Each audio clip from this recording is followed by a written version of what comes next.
வணக்கம் மக்களே! இந்த வீடியோல சில பங்குகள் பற்றியான முக்கிய அப்டேட் எல்லாம் நம்ம டிஸ்கஸ் பண்ண போறோம். என்னென்ன பங்குகள பற்றி நம்ம விவரிக்க போறோம் அப்டின்ட்டு ஒரு கிளான்ஸ் நம்ம பார்த்துட்டு போவோம். ஃபர்ஸ்ட்டு நம்ம லார்ஜ் கேப் பங்குகள ஆவரேஜ் பண்ணக்கூடிய முறைய பற்றி நம்ம டிஸ்கஸ் பண்ண போறோம். அடுத்தது டாடா மோட்டார்ஸோட அடுத்த 5 ஆண்டு கால திட்டத்த பத்தி நம்ம பார்க்க போறோம். நெக்ஸ்ட்டு தேஜஸ் நெட்வொர்க்கோட ஒரு கேம் சேஞ்சிங் பிளான பத்தி நம்ம விவரிக்க போறோம். அடுத்தது மாருதி சுசுகியோட வளர்ச்சிய பத்தி சின்னதா நம்ம பேச போறோம். நெக்ஸ்ட்டு என்எம்டிசியோட ஒரு பிரீமியம் பிளான பத்தி இந்த இடத்துல நம்ம விவரமா பார்க்க போறோம். இதெல்லாம் தான் இன்னைக்கு நம்ம கவர் பண்ணக்கூடிய ஒரு டாபிக்கா இருக்கு.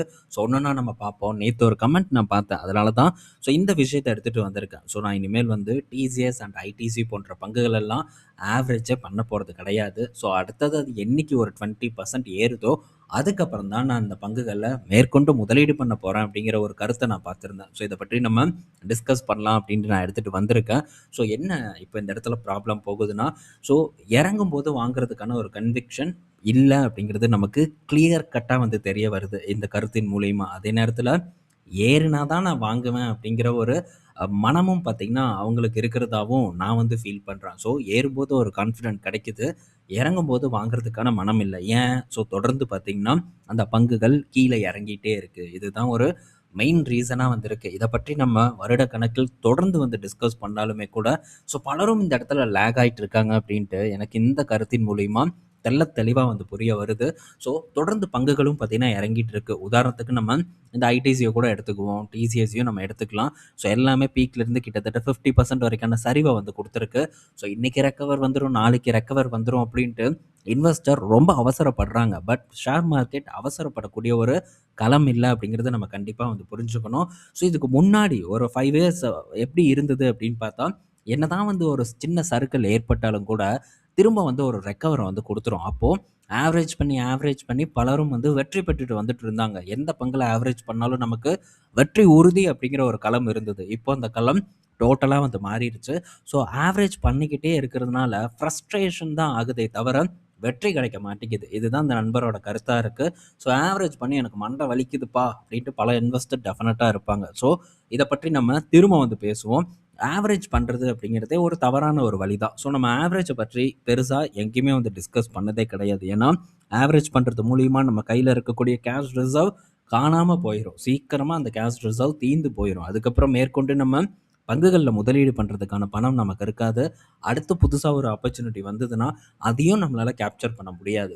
கையில இருக்கக்கூடிய பணத்துக்கு ஏற்ற மாரியான திட்டமிடல் ரொம்ப, ரொம்ப, ரொம்ப முக்கியம். இப்போதைக்கு அவங்களுக்கு ஒரு லெசன் கிடைச்சிருக்கு. இந்த லெசன மறக்காம தொடர்ந்து அவங்க கூடயே ஞாபகம் வச்சுக்கிட்டே இருந்தா, கண்டிப்பா அடுத்தடுத்த பங்குகள்ல இந்த தவறான ஒரு விஷயத்த பண்ண மாட்டாங்க. ஆல்மோஸ்ட் ஆவரேஜ் ரூ. 10 கீழ இறங்குச்சுன்னா, குவான்டிட்டிஸ டபுள் பண்றது. 10 குவான்டிட்டி இருக்கும். ரூ. 10 கீழ இறங்குனதும் அத 20 குவான்டிட்டியா மாத்துவாங்க. இந்த 10 குவான்டிட்டி, 20 குவான்டிட்டி நான் ரொம்ப சின்ன இன்வெஸ்டர பத்தி டிஸ்கஸ் பண்றேன். ஆரம்பத்துல எல்லாரும் இப்படிதான் ஆரம்பிப்போம். ஸோ, அப்படியே நம்ம ஒரு நாளடைவில் வருடக்கணக்கில் பார்க்கும்போது பெரிய இன்வெஸ்டரா மாறுவோம். நம்ம சைஸ்க்கு சொல்றோம். பெரிய இன்வெஸ்டரா மாறுவோம். ஸோ, இப்படி 10 குவான்டிட்டி இருந்ததுன்னா, அடுத்து ஒரு ரூ. 10 கீழ இறங்குதுன்னா, ஒரு 2, 3 குவான்டிட்டி வாங்கலாம். இது அக்யூமுலேஷன். 2, 3 குவான்டிட்டி வாங்குறதுக்கு ஒரு ரூ. 1000 ரூ. 1200 ஆகும்னு வச்சுக்கோங்க. அதுக்கு மேல பெரிய அளவுக்கு செலவாக போறதில்ல. இப்படி பண்ணும்போது தொடர்ந்து நம்மளால இந்த இடத்துல பார்ட்டிசிபேட் பண்ண முடியும். அதே நேரத்துல ஒவ்வொரு டைமும் நம்ம பொசிஷன டபுள் பண்ணிக்கிட்டே இருந்தோம்னா, இப்ப 100 குவான்டிட்டி வச்சிருக்கோம்னா, 200 குவான்டிட்டி நம்ம வாங்குறோம். இல்ல ஒரு 500 குவான்டிட்டி இருக்கு. ஒரு ரூ. 20 ரூ. 30 கீழ இறங்குனதும், இன்னொரு ஒரு 500 குவான்டிட்டி வாங்கணும் அப்படின்னா, கண்டிப்பா நம்ம சிக்கல்ல தான் போய் மாட்டுவோம். கடைசியில காசே இருக்காது. இந்த முறை ரொம்ப தவறான முறை. அதே மாரி 20% மேல ஏறுனதுக்கு அப்புறம் தான் நான் வாங்குவேன் அப்படின்னா, அதுக்கும் நமக்கு ஐடிசி பத்தின ஒரு லெசன் எடுத்திருக்கு. லாஸ்ட் பார்த்தீங்கன்னா ஒரு டிப் நடந்தது. 285 வரைக்கும் பார்த்தீங்கன்னா வந்தது. அங்கருந்து கொஞ்சம் ஒரு ரிவர்சலும் ஏற்பட்டது. என்ன நினைப்பாங்க இந்த மாரியான இன்வெஸ்டர்? கரெக்ட்டா பாருங்க ஒரு 10% வரைக்கான ஒரு ஏற்றத்த குடுத்திருக்கு. ஓகே. 10% வந்துருச்சு. இதுக்கப்புறம் ஒரு ஏற்றத்த குடுக்கும் அப்டின்ட்டு நம்ம வாங்குனோம்னா, டெஃபினட்டா மாற்றத்துக்கான வாய்ப்பு இருக்கு. இந்த மாரி நம்ம பண்ணிட்டே இருக்க முடியாது. அதேதான் இதுக்கு முன்னாடியும் நமக்கு ஹிஸ்டரி கத்துக் குடுத்திருக்கு. இதுக்கு முன்னாடி ஒரு சைட்வே போகும்போதும், சேம் இதே மாரியான ஒரு ஸ்விங் தான் நடந்துட்டு இருந்தது. எப்பல்லாம் ஒரு ஏற்றம் குடுத்து ஒரு கான்ஃபிடென்ட் குடுக்குதோ, அந்த டைம்ல வாங்குறது ஒரு வெற்றிய குடுக்காது. எப்ப நமக்கு கான்ஃபிடென்ட்டே குடுக்காம ரீட்டெயில் இன்வெஸ்டர் அந்த இடத்துல விலகி நிக்கிறாங்களோ, அதுதான் நமக்கு நல்ல இடம் அப்படிங்கிறத நம்ம புரிஞ்சுக்கணும். அந்த இடத்துல எந்த அளவுக்கு தெளிவா ஒரு கான்ஃபிடென்ட்டோட நம்ம முதலீடு பண்றோமோ, அதுதான் வந்து வெற்றியை கொடுக்குங்கிறது என்னோட ஒரு புரிதல். பட் இது மேபி வந்து பலருக்கும் புரிதலை ஏற்படுத்தாம இருக்கலாம். ஸோ அவங்களுக்கு அவங்க மெத்தட் எதுவோ அத வந்து பண்ணலாம். பட் இந்த இடத்துல நான் என்னோட மெத்தட வந்து நான் டிஸ்கஸ் பண்றேன். என்னோட புரிதல வந்து நான் எக்ஸ்ப்ளைன் பண்றேன். மேபி இது இறங்கலாம். இது இறங்கும் அப்படிங்கிற ஒரு நம்பிக்கையோட தான். ஸோ இதுக்கேற்ற மாரியான ஒரு பிளான நான் போட்டிருந்தேன். 200 வரலாம் அப்படிங்கிறது என்னோட எதிர்பார்ப்பு. ஸோ 200 வந்ததுன்னா டெஃபினட்டா அந்த இடத்துல நான் என்னோட பொசிஷன அப்படியே டபுள் பண்ணுவேன். ஸோ அந்த அளவுக்கு கெப்பாசிட்டி என்கிட்ட இருக்கு. ஸோ அந்த அளவுக்கான பொறுமை என்கிட்ட இருக்கு. அதை எதிர்நோக்கி நான் காத்துட்டும் இருக்கேன். ஸோ அதனால இது எனக்கு பெரிய ஒரு தலைவலியா இருக்காது. பட் கண்ட நேரத்துல நம்ம பாட்டுக்கு தொடர்ந்து ஆவரேஜ் பண்றது மூலியமா இந்த மாரியான ஃப்ரஸ்ட்ரேஷன் தான் ஆகுறதுக்கான வாய்ப்பு இருக்குங்கிறத கண்டிப்பா நண்பர்கள் புரிஞ்சுக்கணும். எல்லா லார்ஜ் கேப்க்கும் இதுதான். வெறும் ஐடிசிக்கு மட்டும் இல்ல. ஸோ எல்லா லார்ஜ் கேப் பங்குகளுக்கும் இதுதான் ஒரு முக்கியமான ரூல் அப்படிங்கிறத கண்டிப்பா புரிஞ்சுக்கணும். ஸோ நெக்ஸ்ட் வந்து நம்ம இன்னைக்கு அப்டேட் அப்படின்னு பார்த்தா, ஸோ ஃபர்ஸ்ட் அப்டேட்டே பார்த்தீங்கன்னா, இந்த ஈரான், யுஎஸ் இந்த வார் தான். இங்க குவைத்தோட ஏர்போர்ட்ல பார்த்தீங்கன்னா, ஒரு ட்ரோன் அட்டாக் நடந்து அந்த ஏர்போர்ட்டோட மேற்கூரை இடிஞ்சு விழுந்து, ஸோ ஒருத்தர் பலியாயிட்டாங்க அப்படிங்கிற ஒரு செய்தி நான் பார்த்தேன். இது இன்னும் தொடர்ந்து நடந்துக்கிட்டு தான் இருக்கு. ஸோ இப்போ யுஎஸ் பார்த்தீங்கன்னா, ஒரு $2 பில்லியன் ஒர்த்தான ஆன்டி ட்ரோன் வெப்பன் சிஸ்டத்த வந்து குவைத்துக்கு செல் பண்ண போறதா சொல்லியிருக்காங்க. இவனுக்கு நல்ல பிசினஸ் தான். ஸோ இவன் தான் சண்டைய ஆரம்பிக்கிறது. சம்மந்தமே இல்லாம குவைத்த போட்டு அவன் அடிச்சிட்டு இருக்கான்.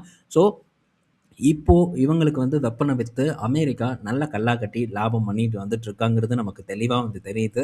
ஸோ இந்த பிரச்சனை இப்போதைக்கு முடிய போறதில்ல. தொடர்ந்து பார்த்தீங்கன்னா நீண்டுக்கிட்டே தான் இருக்க போகுது. ஸோ இதனால என்னென்ன பின்விளைவுகள் வரப்போகுது அப்படிங்கிறது நமக்கு தெரில. பட் பின்விளைவுகள் நமக்கு ஆப்பர்ச்சுனிட்டியா தான் இருக்கும். ஸோ அங்க நடக்கக்கூடிய யுத்தம் ஒரு வகையில கஷ்டமா இருந்தாலும் கூட, அது இங்கேயும் இன்வெஸ்டர வந்து பாதிக்கக்கூடியது தான். ஸோ நம்மளோட அன்றாட வாழ்க்கைய பாதிக்கக்கூடிய விஷயம் தான். பட் அந்த பாதிப்புலேருந்து நம்ம மீண்டு வந்து தானே ஆகணும். ஸோ அந்த பாதிப்புலேருந்து நம்ம எப்படி மீண்டு வரதுங்கிறத பத்தி தான் திங்க் பண்ணணும். ஸோ நமக்கு ஒரு சான்ஸ் வந்து இதன் மூலியமா ஏற்படும். இத வந்து கரெக்ட்டா வந்து பயன்படுத்திக்கிறதுக்கு நம்ம முடிஞ்ச அளவுக்கு வந்து ட்ரை பண்ணலாம். ஸோ தொடர்ந்து இத பற்றியெல்லாம் நம்ம பேசுவோம். அடுத்தது ஆயில் இந்தியா பார்த்தீங்கன்னா, அந்தமான் ஆஃப்ஷோர் பிளாக்ல செகண்ட் நேச்சுரல் கேஸ் ஒரு வெல்ல பார்த்தீங்கன்னா, டிஸ்கவர் பண்ணியிருக்கிறதா ஒரு தகவல் வந்திருக்கு.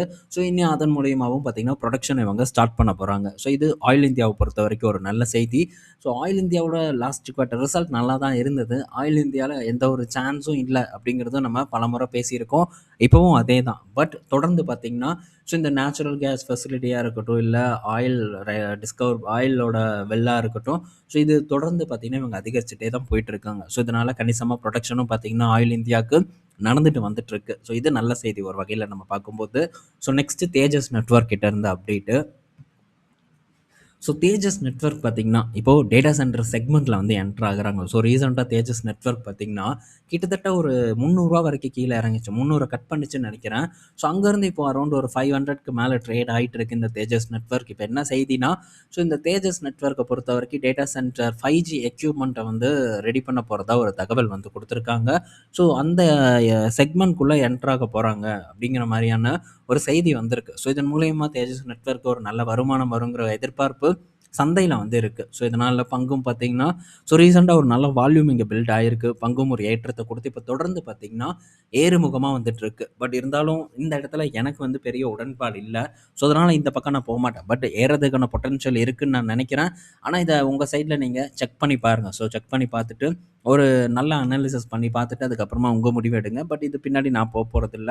ஸோ இன்னும் பல விஷயங்கள இந்த இடத்துலலாம் பார்க்கணும். ஸோ அதுக்கான டைம் இல்ல. மேபி இருந்ததுன்னா, நான் பார்த்து அத உங்க கூட ஷேர் பண்றதுக்கு ட்ரை பண்றேன். அடுத்தது டாடா மோட்டார்ஸ் கிட்ட இருந்து அப்டேட்டு. ஸோ டாடா மோட்டார்ஸ் பார்த்தீங்கன்னா, இந்த 5 ஆண்டுகள்ல பெரும் வளர்ச்சிய வந்து நாங்க எக்ஸ்பெக்ட் பண்றோம். குளோபலா கமர்ஷியல் வெஹிக்கிள்ல 4வது இடத்த தொடர்ந்து தக்க வைப்போம். இன்னும் முன்னேறி போவோம் அப்டின்ட்டு சந்திரசேகர் அவர்கள் வந்து தெரியப்படுத்தியிருக்காங்க. ஸோ இது ஒரு பெரிய ஒரு விஷயம் தான். இவாக்காவோட அக்யூசேஷன் நடந்தது.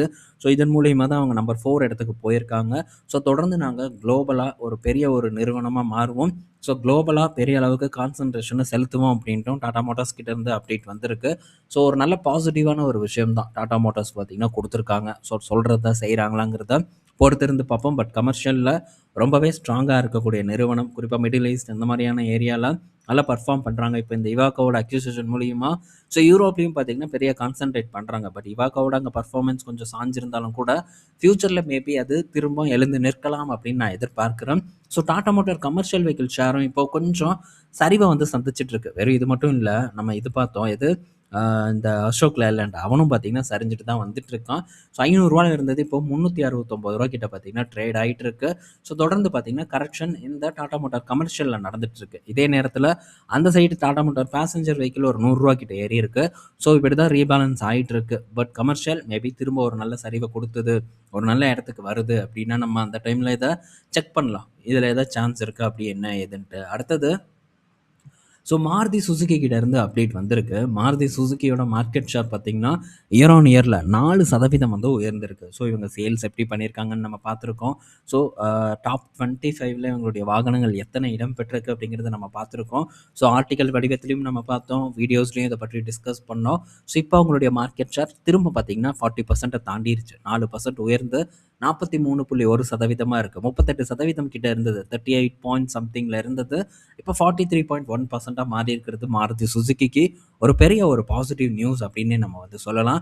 ஸோ நல்ல பர்ஃபார்மன்ஸை கன்சிஸ்டண்ட்டாக கொடுத்துட்டு இருக்காங்க. அதுவும் இந்த மாதம் சேல்ஸில் நல்ல வளர்ச்சியை பார்த்தீங்கன்னா மாருதி சுசுகி டெலிவர் பண்ணியிருக்காங்க. இது வரவேற்கக்கூடிய ஒரு விஷயம் தான். ஸோ தொடர்ந்து ஜொலிக்கிறாங்களாங்கிறத பொறுத்திருந்து பார்ப்போம். குறிப்பாக இந்த வளர்ச்சி ஸ்மால் கார்ஸோட விற்பனையும் கணிசமாக கூடியிருக்கு. அதாவது 140% கூடியிருக்கு.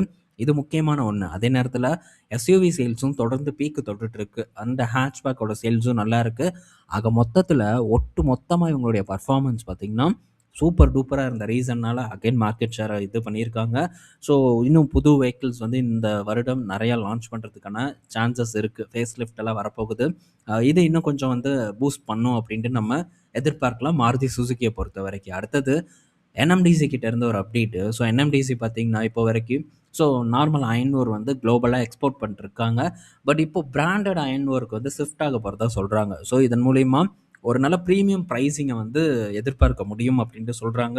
ஸோ கண்டிப்பாக இது ஏதாச்சும் ப்ராசஸ்டு ஓராக தான் வந்து இருக்கும். நார்மல் அயன் ஓர்லேருந்து ஸோ சில கெமிக்கல் ஒர்க் எல்லாம் பண்ணி அதுக்கப்புறம் ப்ராசஸ் பண்ணி ஸோ கொடுக்கக்கூடிய வேலையை பண்ண போகிறாங்க அப்படின்னு நான் நினைக்கிறேன். ஸோ இது என்எம்டிசியோட மார்ஜினை கணிசமாக உயர்த்தும் அப்படின்ட்டு நம்ம எதிர்பார்க்கலாம். பட் என்னைக்கு இதெல்லாம் வந்து கமர்ஷியல் ஆக போகுதுன்னு தெரியல. பட் இது என்எம்டிசியோட ஒரு திட்டமாக இருக்குது. இந்த திட்டத்தை நம்ம டெஃபினட்டாக வரவேற்றே ஆகணும். என்னை பொறுத்த வரைக்கும் ஒரு பெரிய பாசிட்டிவ் நியூஸை என்எம்டிசி நமக்கு கொடுத்துருக்காங்க அப்படின்னே வந்து சொல்லணும். என்னதான் சான்ஸ் இல்லைனாலும் இதை பற்றி டிஸ்கஸ் பண்ணுறோம். இதெல்லாம் ஒன்ஸ் வந்து நான் ஃபோக்கஸ் பண்ண பங்கு. ஸோ அப்போ பெட்டரான ஒரு இடத்துல இருந்தது. மேபி திரும்ப வரலாம். ஏன்னா இதெல்லாம் ஒரு சைக்கிளிக்கல் ஸ்டாக். என்றைக்கு வேணால் திரும்ப பொத்துன்னு போடலாம். அந்த மாதிரி ஏதாச்சும் ஒரு சூழ்நிலை வந்ததுன்னா அப்போ நம்ம இந்த பங்கை திரும்ப வந்து ரீவிசிட் பண்ணுறதுக்கு ரொம்பவே உதவிகரமாக இருக்கும் தான் இதை பற்றி நம்ம டிஸ்கஸ் பண்ணுறோம். ஸோ இந்த வீடியோவில் நம்ம பல இன்ஃபர்மேஷன் பார்த்துருப்போம். பயனுள்ளதாக இருக்கும்னு நான் நினைக்கிறேன். ரீட்டைல் ஆப்ஷன் குளோபலில் இன்னும் சில மணி நேரங்களில் இல்லை ஈவினிங் வந்து ஒரு வீடியோ போஸ்ட் பண்ணுறேன். ஸோ நேற்று யூஎஸ் மார்க்கெட்டை அடி கொளுத்தியிருக்காங்க. அதை பற்றியெல்லாம் நம்ம அங்கே வந்து விவரிப்போம். ஓகே, ஸோ ஈவினிங் நம்ம மீட் பண்ணலாம். பாய் மக்களே.